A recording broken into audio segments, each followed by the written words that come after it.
നിശബ്ദ പ്രചരണ ദിവസം സഭാ മേലധ്യക്ഷന്മാരെ കണ്ട് തൃശൂരിലെ NDA സ്ഥാനാർത്ഥി സുരേഷ് ഗോപി പാലാ ബിഷപ്പ് ജോസഫ് കല്ലറങ്ങാട്ടുമായി കൂടിക്കാഴ്ച നടത്തി. കാഞ്ഞിരപ്പള്ളി ബിഷപ്പുമായും കൂടിക്കാഴ്ച നടത്തും. ഇതെന്റെ പ്രൈവറ്റ് വിസിറ്റാണ്. എനിക്ക് അരുവിത്ര പള്ളിയിൽ പോകണമെന്നുള്ളത് നേർച്ചയായിരുന്നു. അതിന് ഇന്നലെ കൊട്ടിക്കലാശം കഴിഞ്ഞ് എത്തണമെന്ന് വിചാരിച്ചു വന്നു.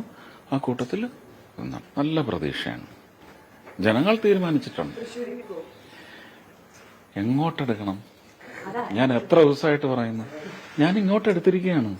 2019 മുതൽ അവിടെ ആരുണ്ടെന്ന് നിങ്ങൾ അന്വേഷിക്കുക.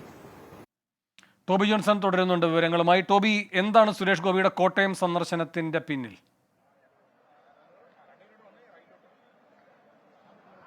കോട്ടയം സന്ദർശനത്തിന്റെ പിന്നിൽ കാര്യമായി ഒന്നുമില്ല എന്നാണ് സുരേഷ് ഗോപി പറയുന്നത്. കാരണം സഭാ മേലധ്യക്ഷന്മാരെ കാണാനുള്ള തീരുമാനം നേരത്തെ തന്നെ എടുത്തതാണ്.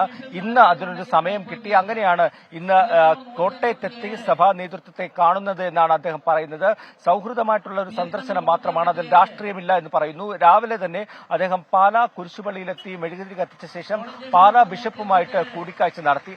അതിനുശേഷം കാഞ്ഞിരപ്പള്ളിയിലെത്തി കാഞ്ഞിരപ്പള്ളി ബിഷപ്പുമായി ഇപ്പോൾ കൂടിക്കാഴ്ച നടത്തിക്കൊണ്ടിരിക്കുകയാണ്. കൂടാതെ മറ്റ് സഭയുടെ തലവന്മാരുമായിട്ടുള്ള ഒരു കൂടിക്കാഴ്ച യോഗം കൂടി ഇന്ന് ചേരുന്നുണ്ട്. ഒപ്പം തന്നെ പെരുന്നയിൽ വൈകുന്നേരം 4 മണിയോടുകൂടി ചങ്ങനാശ്ശേരി ആസ്ഥാനത്തെത്തി NSS ജനറൽ സെക്രട്ടറി സുകുമാരൻ നായരെയും അതുപോലെ തന്നെ വെള്ളാപ്പള്ളി നടേശനെയും ഇന്ന് കാണുമെന്ന് അറിയുന്നുണ്ട്. എന്തായാലും സഭാ നേതൃത്വവുമായി BJPക്ക് കഴിഞ്ഞ കുറെ നാളുകളായി അവരുണ്ടാക്കാൻ ശ്രമിക്കുന്ന ആ ഒരു നടപടിയുടെ ഭാഗമായി വേണമെന്ന് ഇതിനെ വിലയിരുത്താം. എന്തായാലും അങ്ങനെയൊന്നുമല്ല തന്റെ സന്ദർശനത്തിന്റെ ലക്ഷ്യമെന്ന് അദ്ദേഹം പറയുമ്പോൾ പോലും ഈ തെരഞ്ഞെടുപ്പിന്റെ തൊട്ട് തലേദിവസം നടത്തുന്ന ഈ സന്ദർശനത്തിൽ രാഷ്ട്രീയ ലക്ഷ്യങ്ങളുണ്ട് എന്നുള്ള ഒരു ആരോപണം തന്നെയാണ് എതിർഭാഗത്തു നിന്നുള്ള ആളുകൾ, രാഷ്ട്രീയ പാർട്ടികൾ ഉന്നയിക്കുന്നത്. വേണു. ശരി, ടോബി ജോൺസണാണ് വിവരങ്ങൾ നൽകിയത് കോട്ടയത്ത് നിന്ന്.